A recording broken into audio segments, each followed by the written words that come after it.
পরপর ৩টি দুর্নীতির ঘটনা ফাঁস হওয়ায় গাইবান্ধা জেলার মানুষের মাঝে ক্ষোভের সৃষ্টি হয়েছে।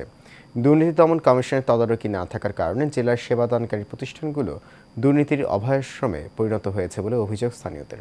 দুর্নীতির সাথে জড়িত এসব ব্যক্তির দ্রুত শাস্তির দাবি জানিয়েছেন তারা। খালেদ হোসেনের পাঠানো তথ্যছবিতে আরও জানাচ্ছেন শেখ ফাহিম। উত্তরের জেলা গাইবান্ধায় সম্প্রতি ৩টি দুর্নীতির ঘটনা প্রকাশ্যে এসেছে।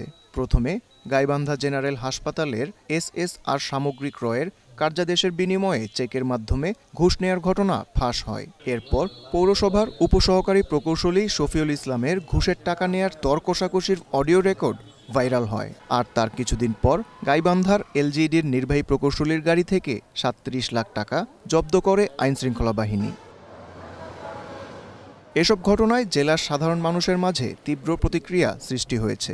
সঠিক তদারকি না থাকায় সেবাদানকারী প্রতিষ্ঠানের কর্মকর্তা কর্মচারীরা দুর্নীতিতে জড়িয়ে পড়ছেন বলে জানিয়েছে সুশীল সমাজ। বড় বড় এই দুর্নীতিগুলো হয়, তাতে আমাদের দেখা যায় গাইবান্ধা কখনো আর উন্নতি হবে না। কর্তৃপক্ষকে আরো কঠোর হতে হবে, দুর্নীতিকে জিরো টলারেন্স ঘোষণা করতে হবে। যদি এদের বিরুদ্ধে এখনই ব্যবস্থা গ্রহণ না করা যায়, এখনই এদেরকে না থামানো যায়, তাহলে গাইবান্ধার যে পরিস্থিতি তাতে একটা দুর্নীতির আখড়া হিসাবে পরিচিত হব আমরা। দুর্নীতির সাথে জড়িত ব্যক্তিদের দ্রুত শাস্তি নিশ্চিতের দাবি জানিয়েছেন জেলার গণ্যমান্য ব্যক্তিরা। এই সমস্ত করাপ্টেড অফিসারের কারণে বাংলাদেশ বারবার দুর্নীতিতে চ্যাম্পিয়ন হচ্ছে, দেশের ভাবমূর্তি ক্ষুণ্ণ হচ্ছে। আমরা নাগরিক হিসাবে হেয় অপদস্থ হচ্ছি।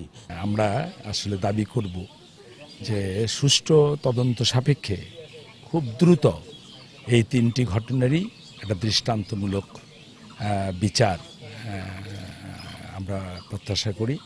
দ্রুত গাইবান্ধা জেলার সকল সেবাদানকারী প্রতিষ্ঠানগুলোতে শুদ্ধি অভিযান চালানোর দাবি জানিয়েছেন স্থানীয়রা। Sheikh Fahim, Asian television.